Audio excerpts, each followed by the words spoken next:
உடம்புல தெம்பு இல்லை, உடம்புல சத்து இல்லைன்னு சொல்லிட்டு சத்து மாத்திரை, மீன் மாத்திரை எல்லாம் வாங்கி சாப்பிட்றீங்களா? இனிமே அந்த மாதிரி மாத்திரையெல்லாம் வாங்கி சாப்பிட்றதுக்கு பதிலாக இந்த மீனை வாங்கி சமைச்சு சாப்பிட்டு பாருங்க. அவ்வளோ சத்து நிறைஞ்ச ஒரு மீன் இது.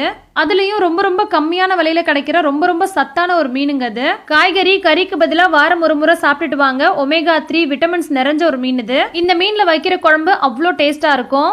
இப்போ எப்படி செய்யறதுன்னு பார்க்கலாம். ஃபர்ஸ்ட் குழம்புக்கு தேவையான மசாலாவை கரைச்சிக்கலாம். இதுக்கு ஒரு எலுமிச்சப்பழம் அளவுக்கு புளி எடுத்திருக்கேன். புளியை ஒரு பவுலில் சேர்த்துட்டு தேவையான அளவுக்கு தண்ணி சேர்த்துட்டு இதை நல்லா கரைச்சி விட்டு எடுத்துக்க போகிறோம். மீன் குழம்பு ரொம்ப டேஸ்ட்டாக இருக்கிறதுக்கு மிதமான அளவில் புளியும் கொஞ்சம் கூடுதலான அளவில் தக்காளியும் சேர்த்துக்கிட்டோன்னா குழம்பு ரொம்ப ரொம்ப டேஸ்ட்டாக இருக்கும். இப்போ புளியை சேர்த்துட்டு இந்த மாதிரி நல்லா கைகளால் அழுத்தி பிசைஞ்சு நல்லா பிழிஞ்சு விட்டு எடுத்துடலாம். இந்த மாதிரி ஓடு நாரெல்லாம் இருக்கு இல்லையா, இதை மட்டும் நம்ம வெளியில் எடுத்துடலாம். அடுத்து குழம்புக்கு தேவையான மசாலாவெல்லாம் இதுலேயே போட்டு நல்லா கரைச்சிக்க போகிறோம். இதுக்கு 1/4 டீஸ்பூன் அளவுக்கு மஞ்சள் பொடி சேர்த்துக்கலாம். கூடவே 1 டேபிள் ஸ்பூன் அளவுக்கு மிளகாய் பொடியும் சேர்த்துக்கலாம். இது தனி மிளகாய் தூளுங்க. அடுத்து இது கூட குழம்பு மிளகாய் தூள் 3 டேபிள் ஸ்பூன் அளவுக்கு சேர்க்க போகிறோம். குழம்பு மிளகாய் தூள்னா என்ன நிறைய பேர் கேட்குறீங்க.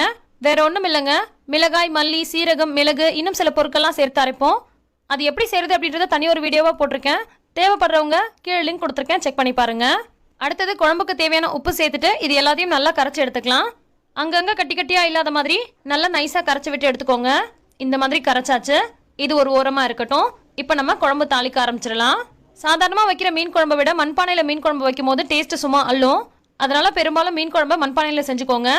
இப்போ நான் பானையை அடுப்பில் வச்சு சூடாக்கிட்டு இதில் தேவையான அளவுக்கு நல்லெண்ணெய் ஊற்றிருக்கேன். கொஞ்சம் கூடுதலாகவே சேர்த்துக்கலாம், குழம்பு நல்லா டேஸ்ட்டாக இருக்கும். கூடவே 1/4 டீஸ்பூன் அளவுக்கு வெந்தயம் சேர்த்துருக்கேன்.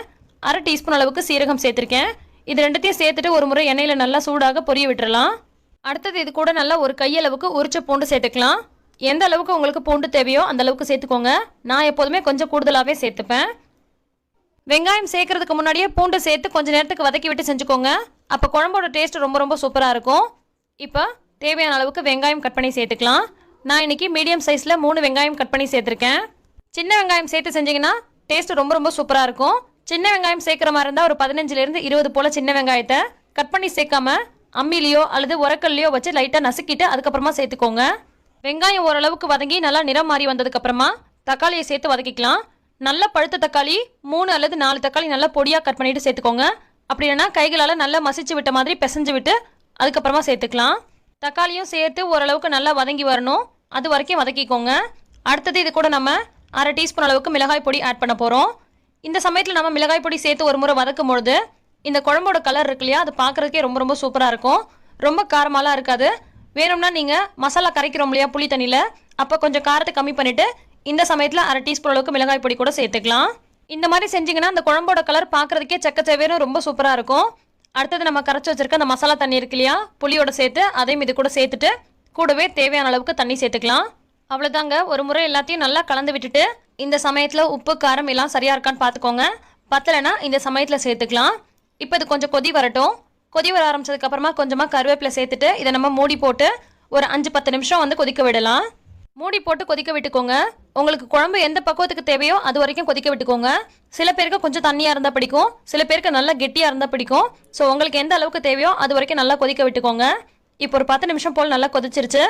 மூடி எடுத்துட்டு இதில் நம்ம மத்தி மீன் ஒரு 1/2 கிலோ போல் சேர்த்துக்கலாம். இருக்கிறதுலே ரொம்ப ரொம்ப ரொம்ப விலை குறைவு, ரொம்ப ரொம்ப சத்தான ஒரு மீனுங்க.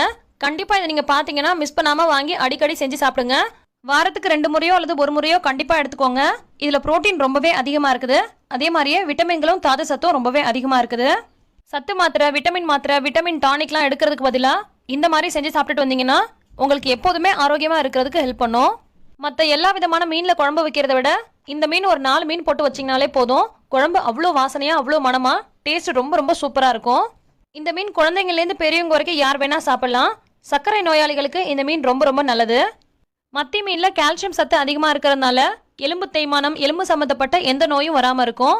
இந்த மீனை வறுவலாக பண்ணாலும் ரொம்ப ரொம்ப டேஸ்ட்டாக இருக்கும். முள்ளே எடுக்காமல் மொறுமொறுன்னு அப்படியே சாப்பிடலாம். ரொம்ப ரொம்ப குறைவான விலையில் கிடைக்கக்கூடிய ரொம்ப ரொம்ப அதிகமான ஆரோக்கியத்தை உள்ளடக்கிய இந்த மீனில் இதே மாதிரி நீங்களும் குழம்பு வச்சு சாப்பிட்டு பாருங்க. ரொம்பவே டேஸ்ட்டாக இருக்கும். இந்த ரெசிபி உங்களுக்கு பிடிச்சிருக்கும்னு நினைக்கிறேன். பிடிச்சிருந்தா லைக் பண்ணுங்க, மற்றவங்களுக்கும் ஷேர் பண்ணுங்க. எல்லா புகழும் இறைவனுக்கே. நன்றி.